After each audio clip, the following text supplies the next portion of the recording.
Hi, Mallory. Thank you so much for joining me today for Owners Club Members Spotlight. Of course, so happy to be here with you. I would love for you to introduce yourself to the audience, tell us where you're located, what your business is, and we'll dive right in. Okay, so I'm Mallory, owner and head designer of Mallory with the Flowers. We are a floral studio here in Los Angeles, specifically West Adams, where we just opened up our new space in August. And we're a floral studio that creates events. We're a floral studio that creates for events and experiences. A lot of what we do is based within the entertainment industry, creating for a lot of movie premieres, but then also beauty and fashion events as well. And in the last few months, we've started doing workshops where we're allowing people to come into our space, play with flowers, enjoy flowers the way that we florists do, and just have a lot of fun while doing it. That's amazing. I think so for background, Mallory and I work together weekly on a coaching basis. And before working with you, I honestly thought that the flower space was mainly for weddings or things like that, but you have completely redefined it for me with all of the events that you do and amazing clients that you have. Yeah, I know it's pretty crazy. When I first started, I when I decided I wanted to be a florist, I looked up jobs at Ralph's of how to create bouquets at the grocery store, because just like you, my view on florals and being a florist was so limited.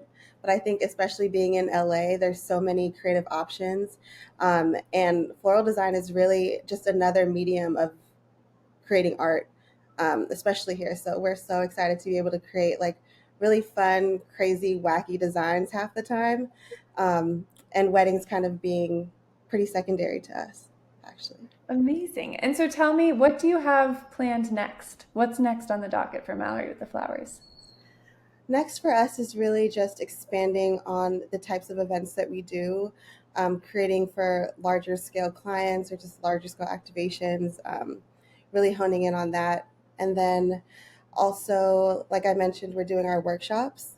So, a big goal of mine is to create community around flowers. I think a lot of people think of flowers as something they'll do in their next life, or oh, maybe it's not for me. But I feel like once you are actually with flowers and like touching and feeling it, it creates a really fun vibe and emotion out of people. So creating community with flowers, bringing people into our space and expanding our workshop arm of our business, um, and then also creating, I don't know, we're in the beginning stages of this part, but creating products that people can enjoy at home and bringing flowers into the spaces of like everyday lives and everyday people. But we're still in the very beginning stages of planning that. It's coming though. It's It's starting. Okay, so if we were to take a step back a little bit, walk me through the origin story of your professional career. Where did you start pre Mallory with the Flowers existence? Before Mallory with the Flowers, I graduated with a degree in marketing in 2013, and I went straight into working in nonprofit. I was on the global marketing team for the largest AIDS organization in the world, Wow. which was amazing. So I was able to travel to so many different countries and share my love of marketing and also advocacy and outreach, at that organization. And then as I was working there, I think every young person is like, okay, I did nonprofit. I want to get into some fun kind of stuff. And I switched over to digital marketing, working in the digital space at, an online social media platform, and then jumping into multicultural marketing.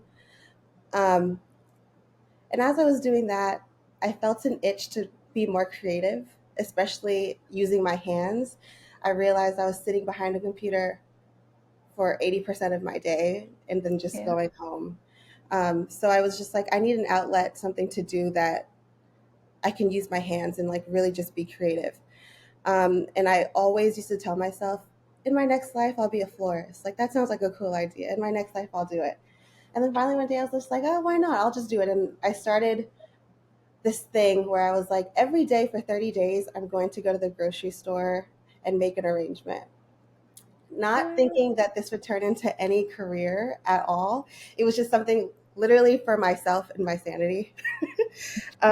And so I would go to the grocery store after work every day, make an arrangement, take a picture, send it to my friends, and post it on Instagram.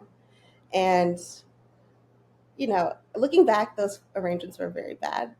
But I thought they were amazing, and my friends also thought that they were amazing. And so the feedback was so nice and fun. And then I started thinking like, oh, I actually love this. I feel like I'm like kind of good at it. And I did a lot of self teaching and self work about like just like doing my research on how to create something, who are florists in my neighborhood, or who are like the big name florists just out there. So doing a lot of that, and then from there, people from college started to reach out to me like, "Would you do my wedding?" And No way. Just from these bouquets from the grocery store. well, I'm sure they were like, "Oh, she's probably really cheap, and she'll do it for me," which I was. But I think just like the response from people, um, knowing that this was just the response of people welcoming it, thinking it's a really cool thing. At the time, I didn't see many florists that looked like me either. It was an industry that I don't think was tapped into as much as it is today. And so just seeing a florist that was like this young girl living in LA just creating flowers in her kitchen, it was kind of a cool new thing at the time. So that's where it really started. And then people were like, "Hey, do flowers for me," and I started to do it, and I have not stopped since. And that was in at the end of 2017. I love how you took us through that because I think people from the outside looking in see this woman with a mega Instagram following, amazing designs. Some of the biggest companies in the world have your floral designs at their events. Yeah. And it's like, how did you get there? And so I really appreciate you taking us through how I have to know how long was the period between you buying flowers at the end of your work day and Mhm. making your bouquets at home to actually starting like getting the LLC of Mallory with the flowers. So I was doing it pretty much as a hobby after work from 2018 until 2020.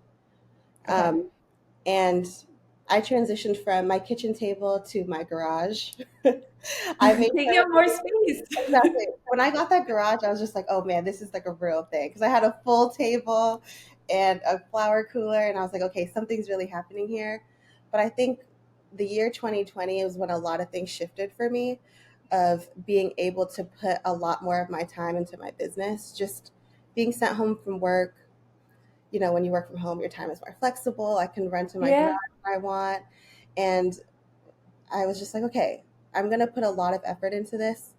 And the pandemic, like, how can I utilize this time? And that's when I really started to take it seriously of me doing it full time until I couldn't do both anymore. And that's when I decided to make that shift of, okay, you quit your job and do this. It didn't make any money sense at the time. It just made emotional sense to me, which I But now, you got to give yourself more credit because you had so many things. You took a risk, which is really hard, but we would have never had Mallory with the flowers if you hadn't taken a risk, which is yeah, amazing. You tapped into what you were already good at, which is marketing. So you were sending people pictures, you were photographing things, you were distributing it to essentially an audience, which mhm, I think a lot of people shy away from, but you tapped into what you were good at. And then you shot your shot at the right time in the sense of you used all those little like hours between meetings or time after work, all of this time. yeah, And you also did what we suggest to any people who are hoping to get started, which is you work your main job so you're not stressed financially until you right, literally cannot anymore. And then right. you have to take that next step of I'm going to bet on myself this time, which is amazing.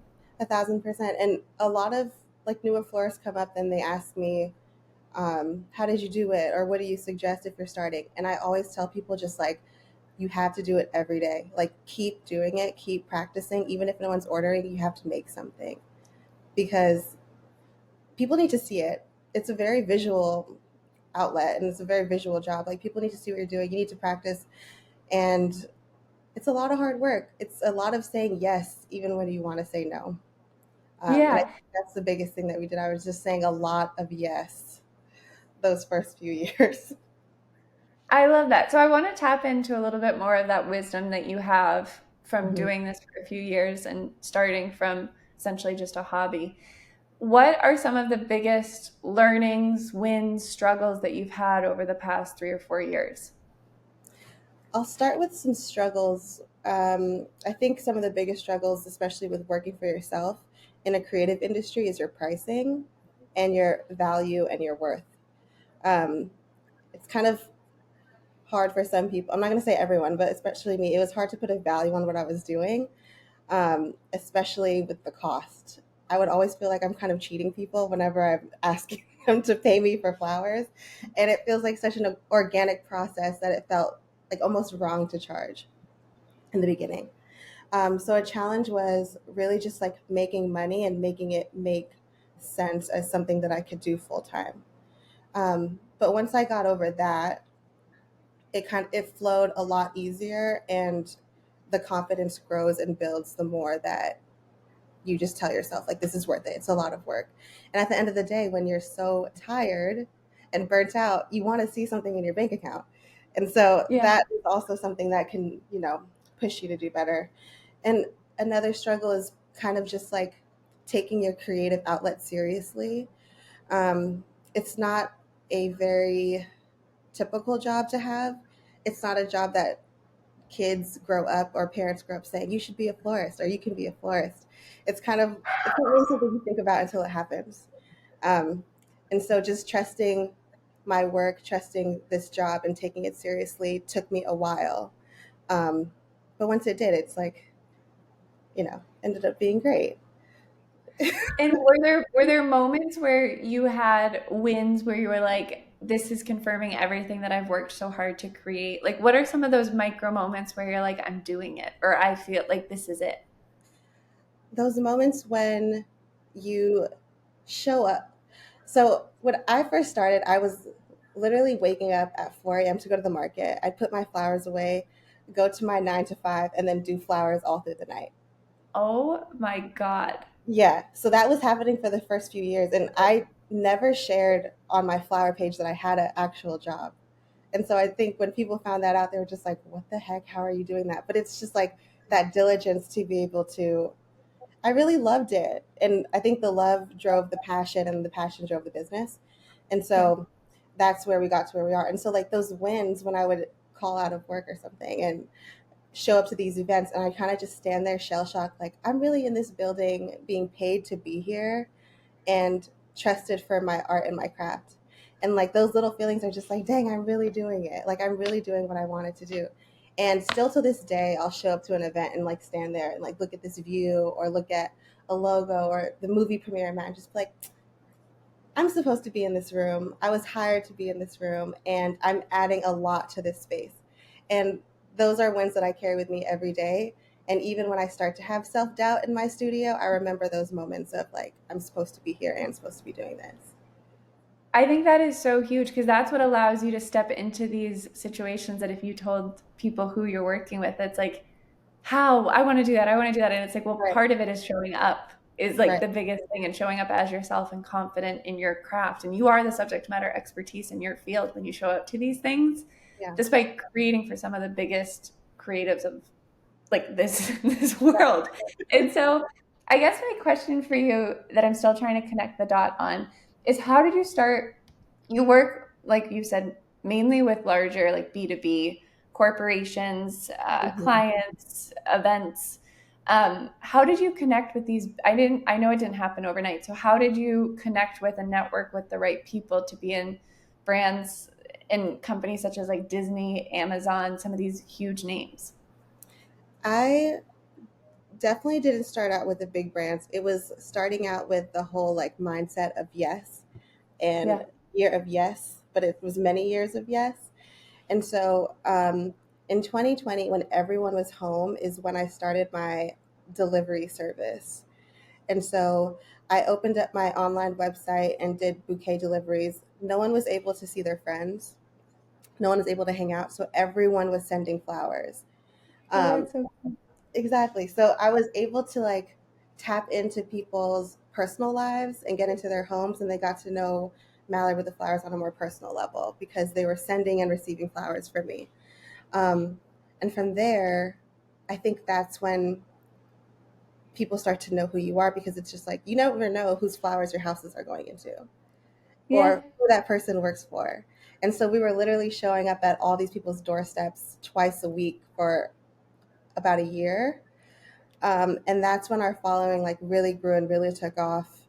And with the really big push of like online social marketing, especially supporting Black entrepreneurs during that time, um, was when a lot of new faces got to see us as well. So we did quite a few partnerships with brands, just highlighting Black florists and Black creatives in general that are creating in LA and all throughout the US. And so a big part of that was social media. And still to this day, when I ask people like, "Oh, how did I hear about it?" So like, "I've been following your page for so long," and they work Okay. on events teams at like really big companies, and so you never know who's watching, you never know who's receiving. So just staying consistent throughout all that time, I think, made the biggest difference. You have to understand, you are like a master of distribution. Oh, I don't think it's ever fully sunk in for me, but like you truly, a lot of people have amazing talents, and mhm. you are one of them. But you are also a master at distributing your craft to other people.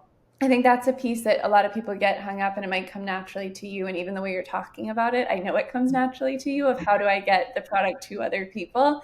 Yeah. But that is like, I think that so many people can learn from your approach of staying consistent with content, Hmm. actually grabbing content even when the content is not for anyone. Like, even if the bouquet is not going anywhere, you are getting the content for that bouquet. And Right. then always having this attitude of no matter if it's a $20 order or a $5,000 order, like it will, you are on your A game for whatever, because you never know who's going to get that end bouquet. Exactly. That's the biggest thing to me is like if I don't feel comfortable and 100% about it, it does not leave the studio because Yeah, it which is always has to huge. be A1 and great because it represents us as a whole. And I don't know who's going to look at that. I don't know who's going to see it, but I know that whoever does is going to really like it, really appreciate it, and see the hard work that went into it. So, yes, consistency is definitely key in this field. I love it. And also the fact that you were willing to actually like distribution, you've mastered both online through social media platforms, but you've also like you literally were the one distributing. Like I know you and Cam, your husband, are out there actually like delivering some of these arrangements. And so Yeah. it's like at whatever it takes, getting the customer what they need when they need it. Hmm. And that FaceTime's important too. Like, um, even if it's a small event, I'll show up so that they know. At the end of the day, I named my business Mallory with the flowers. And I feel like a part of what people are buying is not only the flowers, but the brand that it represents and the person that behind it that they want to support. So I love showing up and just like giving that FaceTime of like, here is Mallory personally delivering these flowers for your event. And I think that adds a lot to the overall essence of who we are. And then the feeling of like, oh, I supported Mallory today. I feel really good about that. Yes. Yeah. Yeah, I think that you nailed it. People want to get close to where their gifts are coming from or where the creative pieces of their events are coming from. Yeah. Um, so can you tell me a little bit about a time that you have leveled up your business? I I feel like just having worked with you only for a few months, the level that you went from in 2022 to now 2024 is crazy. So tell me, has there been a moment where you feel like I've really just leveled up either my operations or my creativity Mhm. or anything? My first level up was when I moved into my first studio space. It was the scariest thing I ever did because didn't imagine having two rents. Like that's how Yeah. small my mind was thinking before. I was like, two rents. I don't know what I'm gonna do. But that was the first time I felt like, okay, I'm doing something. I can afford to do this. And honestly, as soon as we moved into that space, I feel like it expanded not only the mentally what I was able to do, but also physically. Like as soon as we had a larger space, we started booking bigger events. Like I don't know if it's law of attraction or something, but we were just Yeah. our mindset was different on like how to fill this space. Um, the second level up, which is the biggest one, is when I started with Owners Club. Oh, Thankful to my friends Sonia and Sergio who recommended me, but I got to that point where I was just like, if I don't do something or get help, I'm gonna stay like this forever. And I remember the first meeting with Young and Jamie. I was so scared because they asked me so many questions about my business operations, and my answers were just like, I don't know. I don't know. They're like, how much money did you make last year? I don't know. I don't know. And that was when I was like, okay, I need to take this feedback and I need to just be strong through this process, even though it's hard to just like kind of look yourself in the mirror. Because if I don't take my business seriously, it'll just be a hobby forever. Yeah. And I wanted to get out of that mindset. Um, and so since doing that, I've, and having like you guys, having someone else look at my business and take it seriously, just like I should be taking it seriously, means a lot. Because we're able to just like talk through actual financials or like marketing plans. And these are all things that before were like in my head as good ideas, or I should be doing that one day, but now it's like actually on paper and in a spreadsheet. And so also having that accountability that there's other people every week that I need to talk to about how the business is going is tremendous to me each week. Yeah. Yeah, I mean, it is huge. The biggest commonality is like the moments that you felt the most uncomfortable is actually when you leveled up your business. right. It was Like very that is cool. huge. Yeah. I mean, but your story is kind of full of personal risk in a way of like the risk of starting, the risk of leaving your nine Yeah, to five, the risk of a new studio space, the risk of people telling you all these like terms that you've never heard of and like needing to focus on your operations, which is never fun in the spreadsheet. But it's like they're all very meaningful and are actually they're moments of growth, which hmm, is amazing to see. And you recently just had another moment of that with your new studio space, which is even bigger. And now you're bringing community in. So tell me a little bit about what you hope to attract in this new studio space. You hit on it a little bit in the beginning with workshops, but tell me kind of your vision for this space. yeah. So the vision for this new space is, well, I think every time you think of a flower shop, you kind of think of in and out traffic. Yeah. And what we became known for and more niche with was becoming a flower studio, which is creating for just events, large scale events, and things like that. And so I felt the personal touch being lost a little bit of when I first started, of getting flowers into people's homes and being able to order and deliver things. And so this space is really a catalyst for us to bring people in, to what we have going on and experience flowers with us. And so we are in West Adams, which is an amazing neighborhood. I used to live here too, and I live really close by. There's a lot of Black and Brown business owners in the neighborhood, which is amazing. But there aren't really any flower shops. And although we aren't a typical retail space, we've opened up the space for workshops where once a month people can come in and create with flowers, which is so fun because I don't really think there's a place that like that where on a continual basis you can come in and work with flowers, hang out with your friends, meet new people, and then it also gives me the FaceTime with people on my people in my following or on social media that aren't able to really order flowers or don't have a huge event going on to still have the experience of a Mallory with a Flowers experience. Um, I love so that's been So really people fun. can go to your website to sign up, or how do I know when an event is coming up? Yes, so we have a schedule of upcoming workshops on my website, Beautiful. where you can just sign up and then we send you all the info and you just come and enjoy, have a drink. I will be coming from New York to a workshop Yeah. very soon. Lots of fun. Okay, I have a few more questions for you. And this is really about kind of what you hit on before, where it's like in order to level up, and maybe what has made Owners Club helpful for you is that functional expertise, the accountability, but then Hmm. also community. So I want to tap into really quick, who are the people that have helped you along in this journey? Who are like the critical players that, despite you being the single solo entrepreneur of Mallory with the flowers, who has helped you through your journey? Who has helped me through my journey? I think, well, the first one, there isn't a name to it, but it is the people who spent $20 on a bouquet in the beginning. Yeah. Um, they didn't have to order flowers for me. There's so many options of like 1-800 Flowers and all these big box brand floral companies that will deliver to you.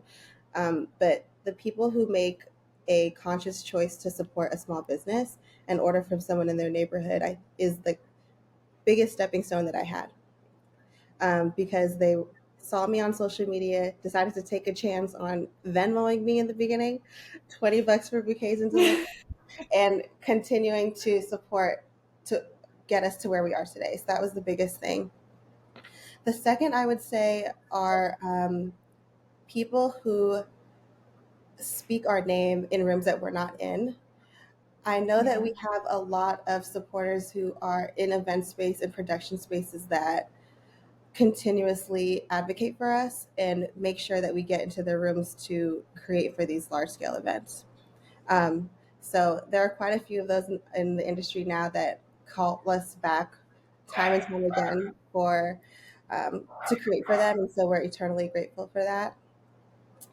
And who is another one? Should I give specific names? I mean, Sergio and Sonia, I feel like they deserve a shout out here. I think so too. Um, I, the my friends who are also in the same space of taking a huge risk on themselves and being entrepreneurs, Sonia and Sergio, La Union Studio, who are also part of Owners Club, um, we really like whenever we're together, we're best friends. I should just say they're like some of my best friends, and being able to have friends that you could really talk shop with and talk growth and just talk like the hardships, ideas is so crucial because sometimes things can get just stuck in your mind, and whenever you tell someone who's like-minded but in a different industry, it just takes it to the next level. And then also for them to say like, Mallory, we think you're ready for Owners Club, we're going to put you in touch with Young, was a really really big thing. And their support has been amazing, and like watching our businesses grow in tandem is like some of the funnest stuff that we could ever do together. And so just constantly sharing ideas and our wins, drawbacks. I'm not going to say any losses. We haven't had any crazy losses, but doing all that together has been great. I think that that is so huge because a lot of people, I think, as you go through different stages of your life, certain friends that like your best friends in elementary school won't be your high school friends, your high school Mhm. friends won't be your college friends might not be your 20s friends, your 20s friends won't be your 30s friends, etc. And it's like it's so important to be smart about your relationships and your best friends and who Mhm. is the closest to you, and for you to have entrepreneurs that are doing a business side by side with you, despite being different industries. You guys are constantly, I feel like, drawing parallels of like, how do I do this? Or was this scary for you? Or is this a mess for you? And Yeah. it's like, it's amazing to see. And you guys get better quicker and grow Yeah. faster and can grow together as opposed to a friend who might just not be on the same path. I know, and that's always the hard part too, being an entrepreneur, because it's like you want to. I just saw Issa Rae talk about. Oh no, who was it? Michelle Obama just talked about this of wanting to grow with people, but sometimes not always being able to, and then you have to make that decision. That's been a really hard part of growing this business, because I know that my outlook is very important as well, of just growing Yeah. personally and professionally. And so keeping people around that like motivate me or want us to do well and grow with us has been like very, very, very crucial. Yeah, it's huge. Okay, so then my last question for you. You mentioned that Sergio and Sonia are the ones that have brought you into Owners Club. Hmm. What what would you say to business owners who are thinking about Owners Club, or why should a business owner join Owners Club? I say if you're thinking about it, you're probably already there. You feel like there's something that you can do better, or you just feel confidence that you can take your business to the next step. And Owners Club will definitely, definitely do that for you. Um, Jumping back to the first meeting I had with Young, and I had no idea what my financials are, to the last year planning meeting I had with you, Maeve, and I was just like, oh yes, we need to do this, X, Y, Z. And I was just like, who is this talking? Look at me. And it was one of those win moments where I was just like, who are you, Mal? Who have you turned into? And it's just, and I think every business owner that like works really hard deserves to have those moments and deserves to have a team and community behind them to help them grow. um, no business can do, your max output alone only can go so far without having a Yeah. team behind you to rally you, keep you accountable, and push you to new heights. And I think that's what Owners Club really, really does. And um, feeling alone is even an amazing feeling. If it's for anything else, just knowing that there's someone you're going to talk to once a week about a spreadsheet is really nice, because entrepreneurs I think can go a little crazy. Everything's in here, so we got to get it out on paper, get it out and talk to people, and that's what Owners Club is great for. And just what's happened with my business since starting is crazy. We now have an employee answering emails, doing fine. Like it's kind of crazy from start to where we are now, and I just am so excited to see where it's going to go next. Yeah, I mean, you have operationalized your business over the past few years to the level of there's so many less surprises. Hmm. Like you things are smooth, but you also are highly patient with a lot of things and you're methodical about your decision-making process and you know what you want and you get so crystal clear about what you want, which I think is also another one of your strengths. Like you own it. So thank you so much for speaking with me today and telling me all about your journey. I had no idea about your marketing past. It makes a lot Yeah. of sense, but I Oh, just didn't know about it. So thank you so much for filling me in, and I really appreciate it. thanks, babe. Bye, Mallory. Bye.